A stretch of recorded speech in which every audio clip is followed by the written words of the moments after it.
Well, I was honoured to be asked to give constitutional evidence in the Paparahi o Taraki claim, which was centred around the importance of he whakaputanga and its relation to te tiriti o Waitangi. And when I was asked by the rangatira in the north if I would give evidence, I went home to Kahungunu first to see my uncle Jerry Hapuku, whose tipuna signed both he whakaputanga and te tiriti, and to see whether he thought it was appropriate that I went into another iwi to give the evidence. He, to my relief, not only thought it was appropriate, but he offered to come. And so a group from Ngati Kahungunu came with me and were with me on the day that I was to give evidence. And when we arrived at the marae, Uncle had a photo of his tipuna, te hapuku, a photo of a painting by Lindau, and he gave it to my mokopuna to carry onto the marae. A lot of the people on the marae may not have known Uncle Jerry, but they recognised the painting. And it was like our arrival was a re-establishment of that relationship from many years ago. Because Te Hapuku actually signed he whakaputanga in the north. And the day that I was actually due to give evidence, Opia came from Tuwharetoa and from Tainui. And their presence was also to recognise that relationship, because Te Wherowhero, who ultimately became the first king, Potatau, was a friend of Te Hapuku, and they actually signed he whakaputanga together.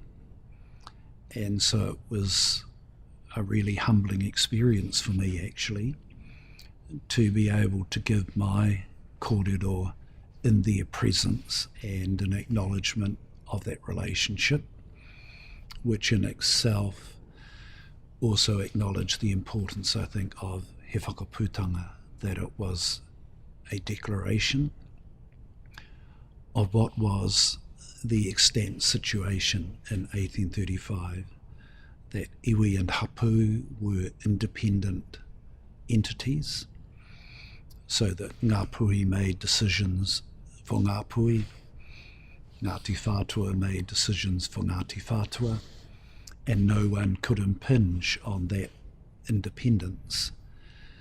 And so he whakaputanga was a statement to the world of that fact, and a statement also of the awareness by our old people that there is a big wide world out there, and that to meet the challenges of that new world, there is perhaps a need to find other ways of exercising that independence. And so the whakaminenga, or the confederation that was established in he whakaputanga, was an effort to bring iwi and hapu together in what I call a relationship of independence and interdependence. So they would retain their own mana, but work interdependently to make joint decisions on matters of common interest.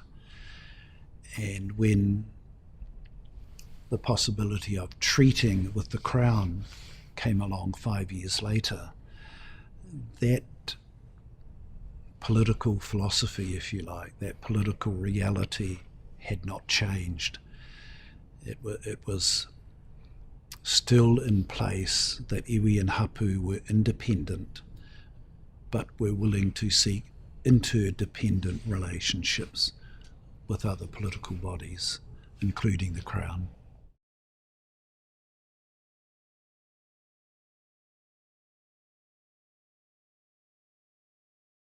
Well, I think it's important to see He Whakaputanga as, in a sense, a precondition to the treaty, because you can only enter into a treaty relationship if you have the political and constitutional and independent capacity to do so.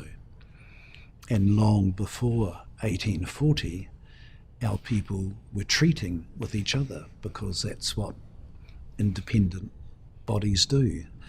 And in Ngati Kahungunu, the phrase we use is mahi tūhono. And so treaties are seen as work that brings people together. And I think that's a lovely description of what a treaty should be. And at home in Kahungunu and in many other iwi, there are long traditions prior to 1840 of treating one with another, whether it was to make peace after a conflict, to regulate borders, to make a trading arrangement or whatever. So treaties were part of the political landscape in this country prior to 1840, and to presume, as some historians have done, that Māori didn't really know what was involved in the treaty making process is simply untrue. If you are an independent polity, then you treat as part of that independence, and that's what our people did.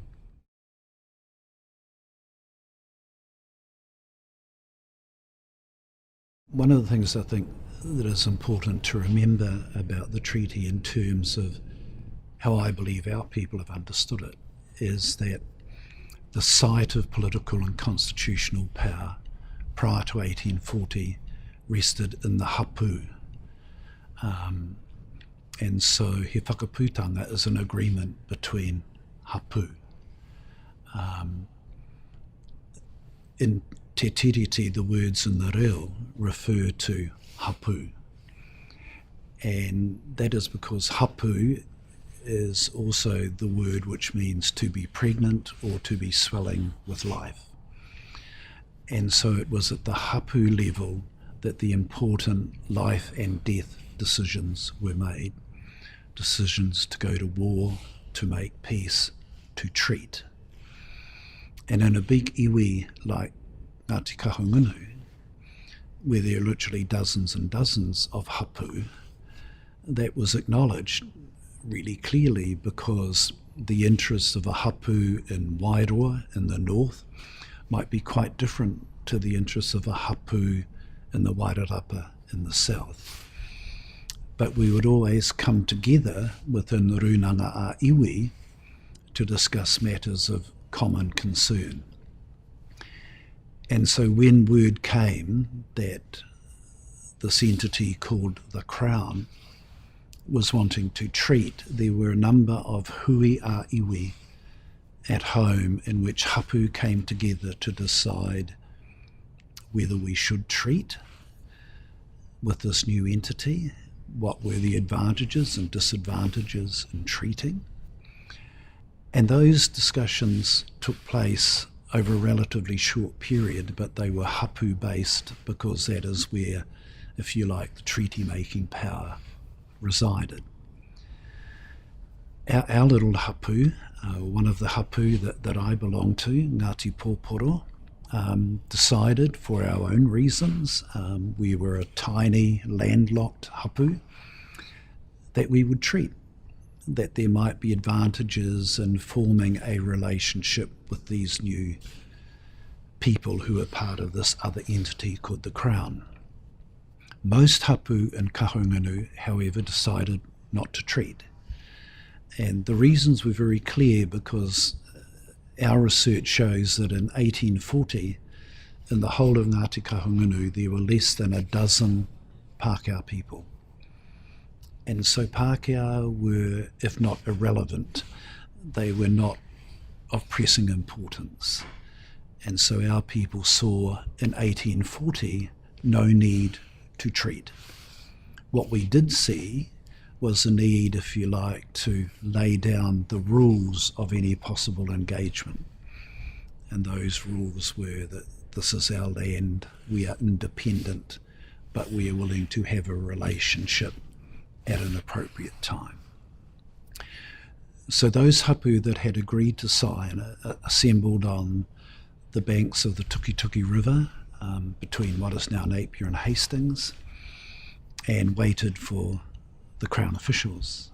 And after the formalities were over, our people were asked who's going to sign. The person who had the authority in our hapu to sign, the ariki with the mana, the mandate, if you like, to sign, was a woman called Hineaka Tioke. And so she said, or someone said on her behalf, this is who will sign for us.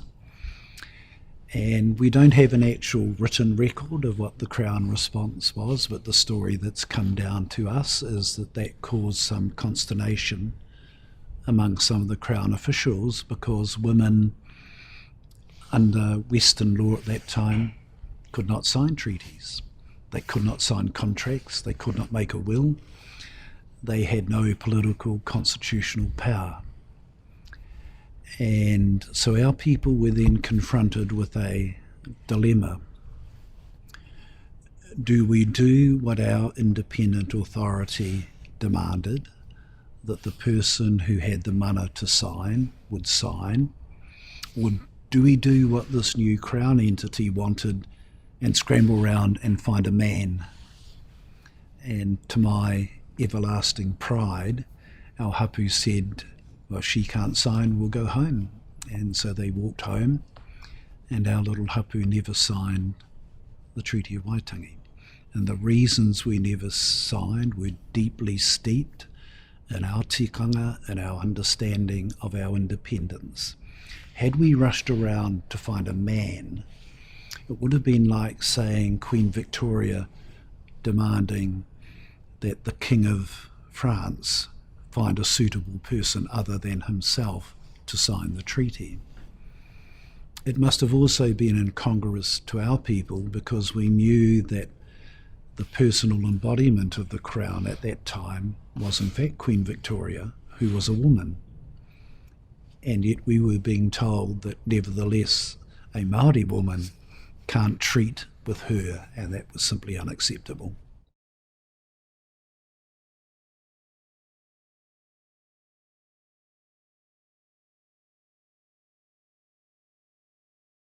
Well, like all political documents, He Whakaputanga has particular resonance with those who are part of it, those for whom He Whakaputanga is part of its history. But in the short time frame between 1835 and 1840, not all hapu were able to become part of He Whakaputanga, so it doesn't feature largely in their history. What is accepted, though, is, if you like, the constitutional foundations of He Whakaputanga, that is the independence of hapu and the willingness to work interdependently on matters of common interest. So in the recent 5-year project we just finished on constitutional transformation, whether the hui was in Dunedin or in the north, there was always reference to He Whakaputanga, but it was much deeper and a more resonant reference in the north, of course, than it was in Dunedin.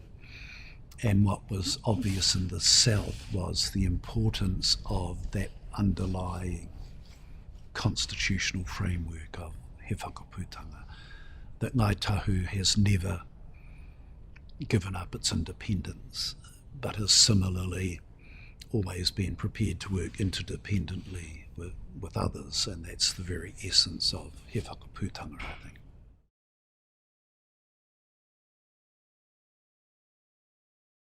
Well, I don't know of any independent country any state, if you like, that has done or would do what the Crown has maintained since 1840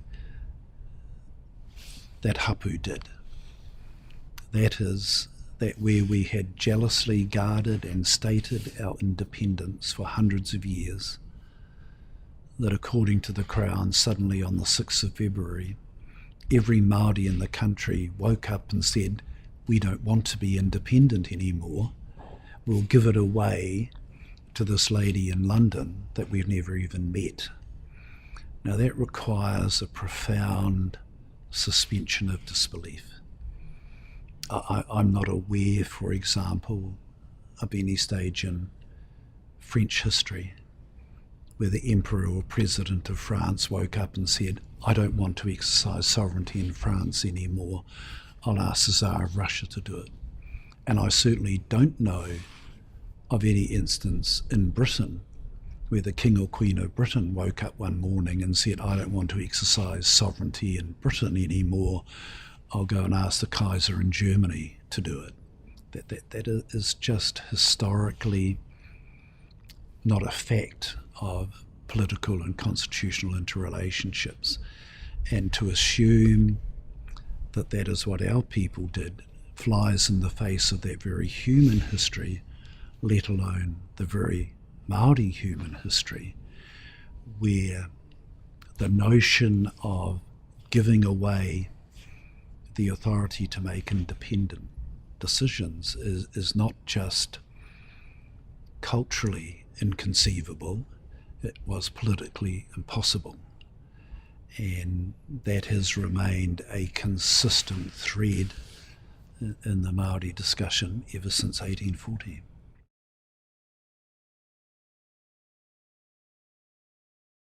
I like to use an analogy. When people come to the marae as manuhiri, to any marae, then they are expected to observe the kawa, or the rules, the constitution, if you like, of that marae. And the old people who bring those manuhiri onto the marae are expected to ensure that that is done. And in a sense, when people started coming from somewhere else to our land, in a sense they were entering our marae. And so we expected their old people, if you like, their political authority, to ensure that their people behaved and accepted the kawa of our marae.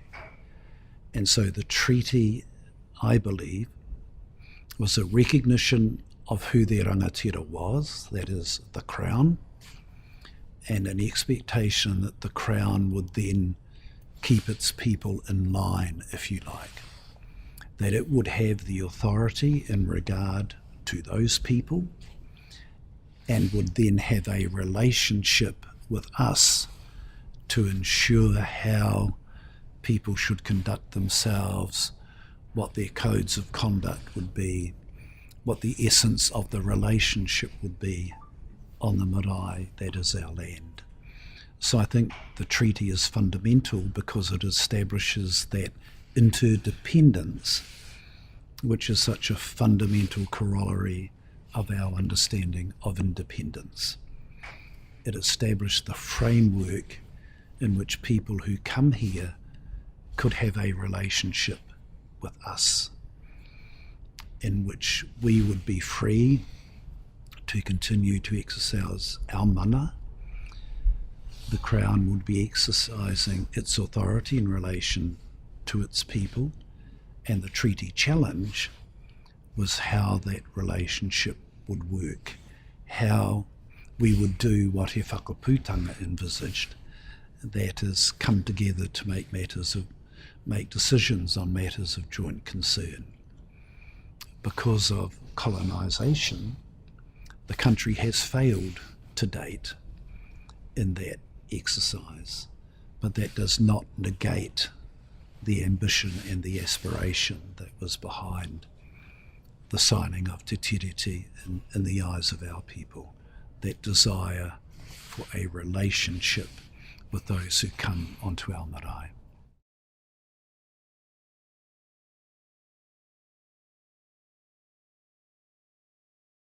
Well, it seems to me that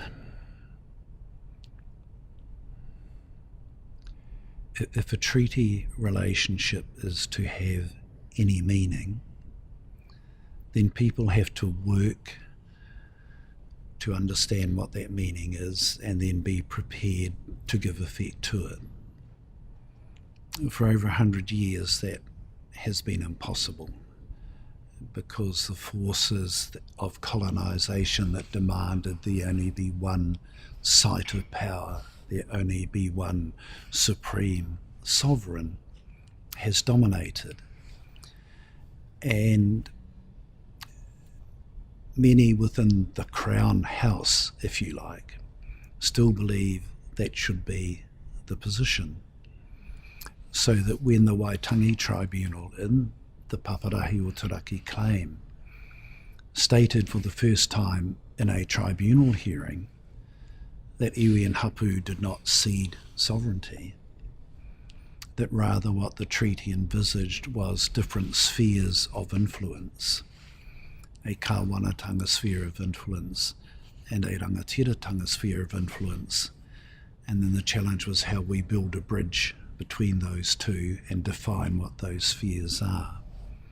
The immediate response from one cabinet minister was to say, well, that's irrelevant because we are in charge. Well, to say that's irrelevant because we are in charge is not an argument. It's not even a valid talking point. It's a retreat from truth. It's a denial of historical promise. And I actually have a sense that there are enough Pākehā people in this country who would not accept that view, who see in the treaty the aspiration for something better than one party perpetually dominating another, that promises made in a document signed by their ancestors must have some credibility, and that credibility must rely in a sense of what I call rightness. The treaty to me has never been about treaty rights. It's always been about the rightness that comes from people accepting their obligations to each other. And that was a profound and I think visionary base upon which to build a country. And it's certainly my belief that Māori will never let go of that promise. And the challenge is always how well the Crown will respond. And that to me is part of the ongoing, what I call treaty journey that the country was on. Who would have thought 30 years ago that settlements would now be being made between the Crown and iwi? Now those settlements are inadequate, they don't address all that needs to be addressed. But no one would have envisaged they would happen 30 years ago. And it seems to me that when the treaty settlements are over, the next step in the treaty journey, because the treaty, like the Magna Carta, will not go away, and so the next step in the treaty journey for me is how do we actually honour that relationship? How in constitutional terms do we make it work so that iwi and hapu can make iwi and hapu decisions, the Crown can make Crown decisions, and then we find that common space of the marae on which we can make joint decisions. Now that's a daunting challenge, but I don't think it's an insurmountable one.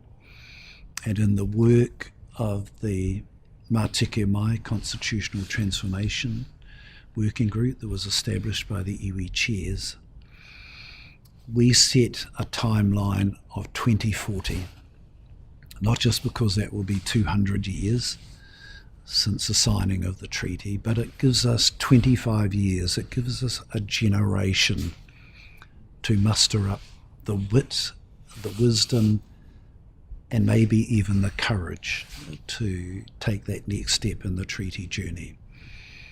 And for those who think it might be too hard or unrealistic, then the demand that you get realistic is simply a retreat from the debate as well. But to be courageous to me is just the deep breath you take before you make a hard decision.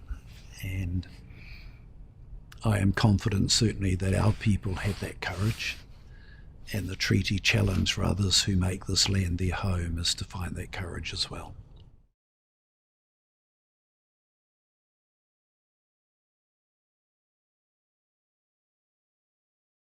I think it will take longer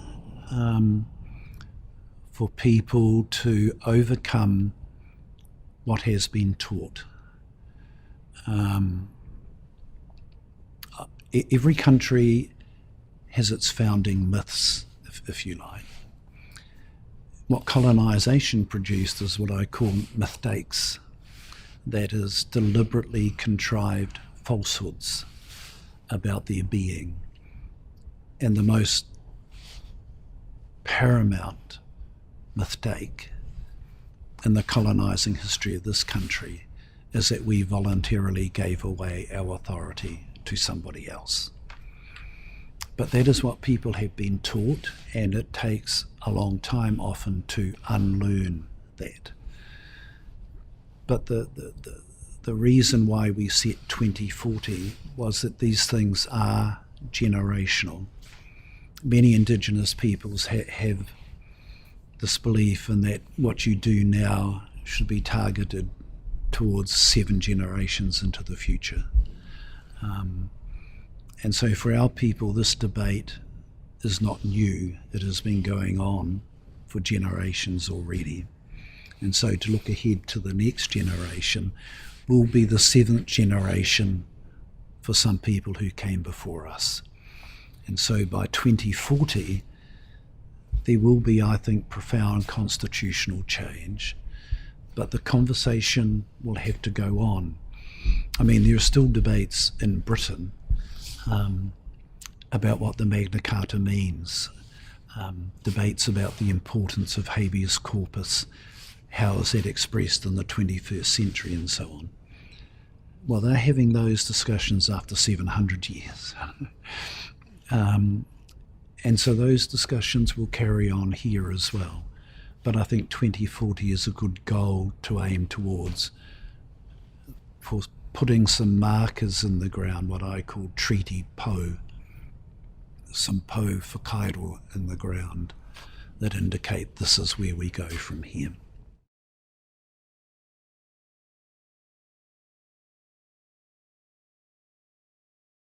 One of my heroes was a man called Frederick Douglass, who was an African-American slave. He escaped on the Freedom Railroad and became an attorney, and then became one of the great advocates for the abolition of slavery. And one of the things he said is that you will not remove slavery until you change the hearts of a people.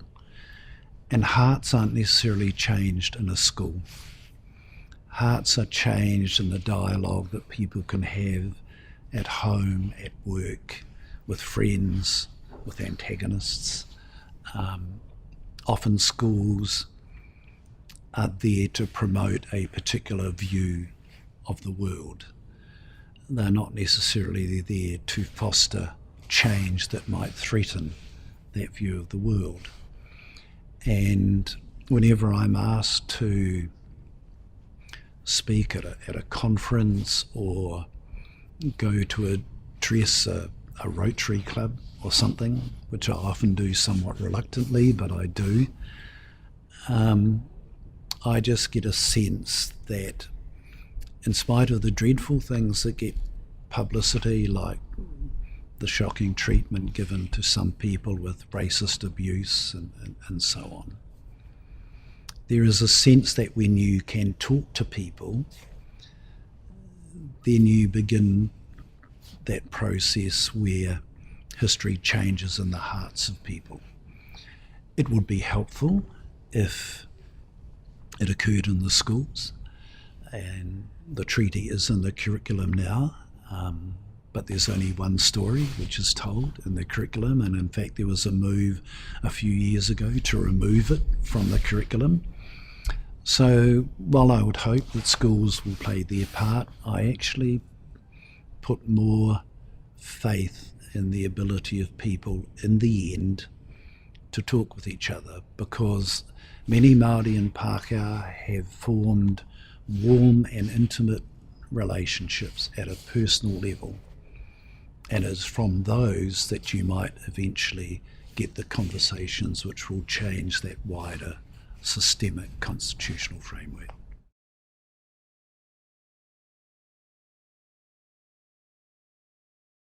No, I actually don't agree with that thesis.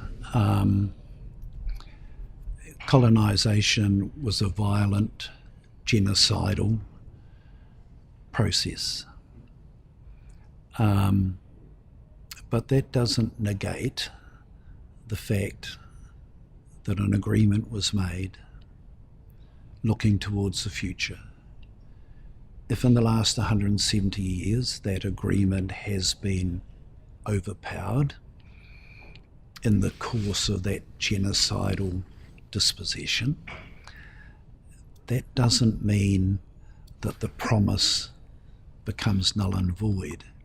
It would be like saying that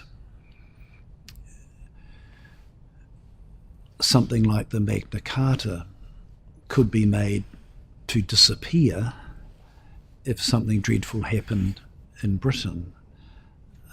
The promises that are made in the course of human events, in the end, are meant to be expected, are meant to be honoured. Martin Luther King often said, and to me it's his most profound statement, not "I have a dream," but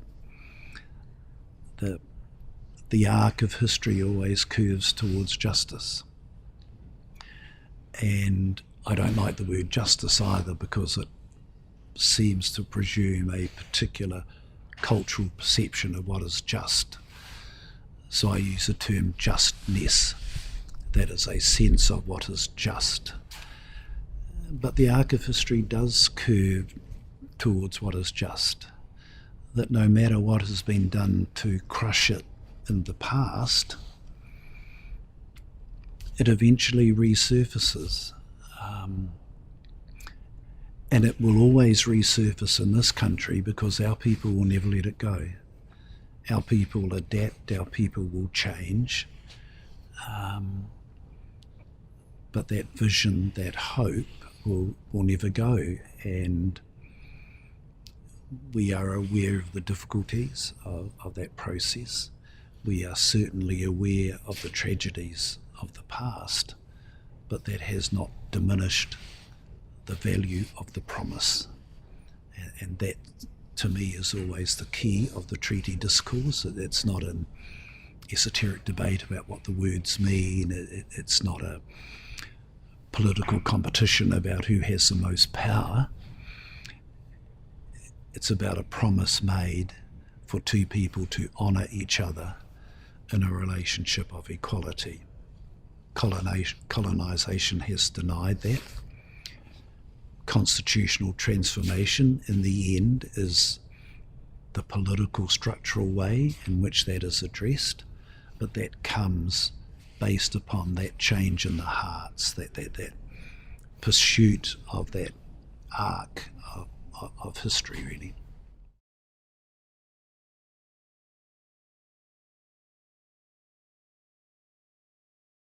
I think the changing demographics being caused by immigration are important.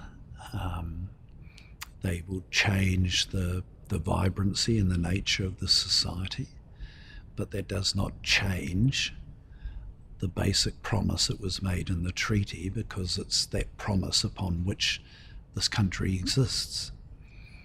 And when people say, oh, there are so many Asians or whatever coming now, that's going to diminish the treaty, I think that's a really silly argument, to be honest. It would be like saying that the huge influx of immigrants from the Caribbean and Africa into Britain after the Second World War suddenly diminished the importance of the Magna Carta. It's a nonsense. What is important is that the new people who come are able to be part of that conversation, because the marae is open to everyone. The key is that when you come onto the marae, you understand what the kawa is. And the kawa of the marae, in treaty terms, is the promise of that relationship. And so that's another thread in the challenge in the next stage of the treaty journey, but to suggest it might diminish the treaty is silly, really.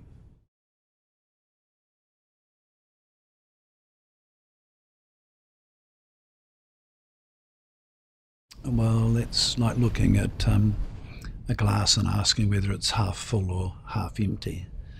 And I have two responses. To me, the new right is actually just the old right of colonisation. Corporate colonisation is not new. The first colonising ventures to the Americas were set up by chartered corporations, what I call prototype SOEs. So it's not new, it's just a variation on a way a particular political ethos seeks to operate, and it becomes just another challenge in this next stage of the treaty journey. The danger is that it has confused the economic development that Māori might want with the right to self-determination that Māori are entitled to. But that confusion can be worked through, because in the end, if you go back to the treaty promise, what is important is not the economic development, but the political ethic which underpins it, and that depends absolutely on self-determination and the right of Māori to make Māori decisions, really. So we deal with the treaty promise in 2016 in a quite different context to which our people had to deal with it in the 1930s, in the 1890s, and so on. But the promise hasn't altered. The promise hasn't gone away. And so we find new ways of dealing with it. I often tell a story about my grandson. When I was young, my koro took us to our mountain, our maunga, Kahuranaki, and we sat at the foot of the mountain, and he told me stories about the mountain, how it got its name, and so on. And every now and again he'd say, turn around and look at the maunga. And I'd turn around, I'd look at the maunga, and yes, it was still there. And half an hour later, I'd look at the maunga, and it was still there. And it took me a while to figure out what he was trying to say, because in the end I realised that every time I looked at the maunga, it had changed. It was different. The sun had moved in the sky, so the shadows were different. Clouds had moved across the sun, so there were shadows across the mountain.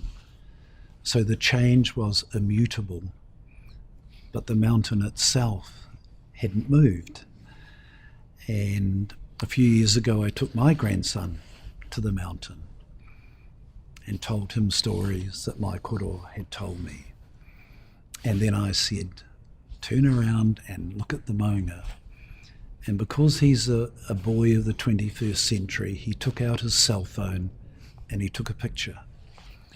And every time I told him, turn and look at the mountain, he would take a picture. And he caught on much sooner than I did. And when I said, why are you taking pictures? He said, I want to catch the change. And that to me is the treaty challenge. That the treaty is the mountain which will never move. And how do we catch the change to give effect to what that means?